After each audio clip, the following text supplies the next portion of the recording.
Bienvenue, vous êtes sur RTI 1, merci de nous suivre. Le Forum de la société civile de l'Afrique de l'Ouest donne la parole aux leaders d'opinion à propos de la réforme de la Commission électorale indépendante CEI. Une rencontre d'échange autour de cette réforme, mais aussi de modifications constitutionnelles avec les enjeux et les menaces sur la paix et la cohésion. La corruption également au cœur des débats.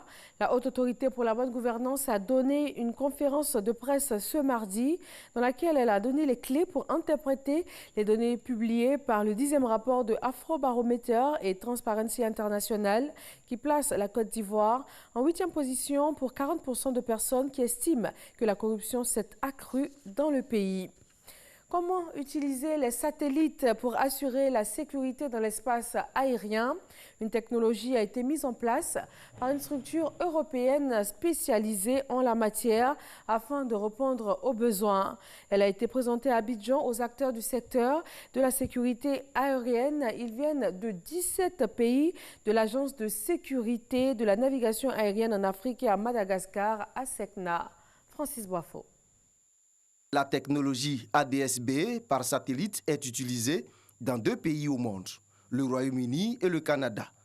Les 17 pays membres de l'Agence pour la sécurité de la navigation aérienne en Afrique et à Madagascar, à Secna, vont expérimenter cette nouvelle méthode de surveillance du trafic aérien en 2020. Cette technologie est basée sur une constellation de 66 satellites qui sont en orbite et autour de la Terre, et donc qui permet aux contrôleurs aériens de connaître exactement les positions des aéronefs dans l'espace aérien. La représentation de l'ASECNA logée à l'aéroport international Félix Houphouët-Boigny d'Abidjan a été choisie pour abriter le centre d'utilisation de la technologie ADS-B par satellite. Et cela s'explique. C'est une question de confiance à notre système d'aviation. C'est aussi une question de confiance en l'environnement technologique général au niveau de la Côte d'Ivoire. Déjà, le fait que cet équipement soit basé en Côte d'Ivoire, c'est notre aviation civile qui va le certifier.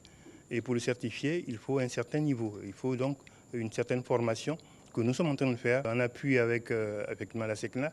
Et ça va nous permettre d'avoir des agents de très haut niveau, très compétents en la matière. Ça, c'est un avantage énorme.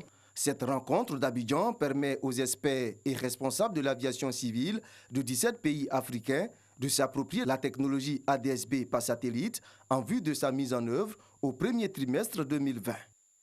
Hier lundi, aux environs de 5 h du matin, les forces armées burkinabées ont été la cible d'une attaque de groupes armés terroristes dans le nord du pays. Des hommes armés à moto et en véhicule qui sont arrivés du côté de la frontière avec le Mali ont fait 24 morts et 7 blessés selon le dernier bilan donné par l'état-major général des armées. 5 personnes sont également portées disparues. Du matériel a été incendié et des armes emportées par les assaillants. En réaction, une vaste opération aérienne et terrestre de ratissage a permis de neutraliser de nombreux assaillants.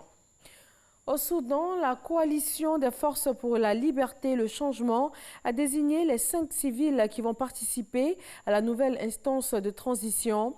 Cela après le délai de 48 heures demandé au Conseil militaire après une première liste contestée dimanche dernier. Les membres du Conseil souverain doivent prêter serment ce mercredi 21 août. Cet organe, composé de 5 civils, 5 militaires et d'une 11e personnalité civile choisie par les 2 parties, doit superviser une période de transition sur 36 mois. L'Italie n'a plus de gouvernement. Après 14 mois, le président du Conseil, Giuseppe Conte, a annoncé sa démission ce mardi au cours d'un discours au Sénat. Le président du Conseil a fait peser sur son ministre de l'Intérieur l'entière responsabilité de la crise politique que vit son pays ces temps-ci. Il évoque enfin le danger d'une spirale économique négative. Un bateau militaire espagnol va récupérer ce mardi les migrants secourus par le bateau de l'ONG Proactiva Open Arms. Le navire est présentement stationné près de l'île italienne de Lampedusa, où il a interdiction de débarquer. Le bateau espagnol va donc naviguer pendant 3 jours jusqu'à Lampedusa, où il prendra en charge les personnes recueillies par l'Open Arms afin de les amener jusqu'au port de Palma de Majorque, aux Baleares. Voilà, merci à tous de nous avoir suivis. Retrouvez tout de suite l'info régionale. Quant à moi, je reviens à 20 h pour le journal.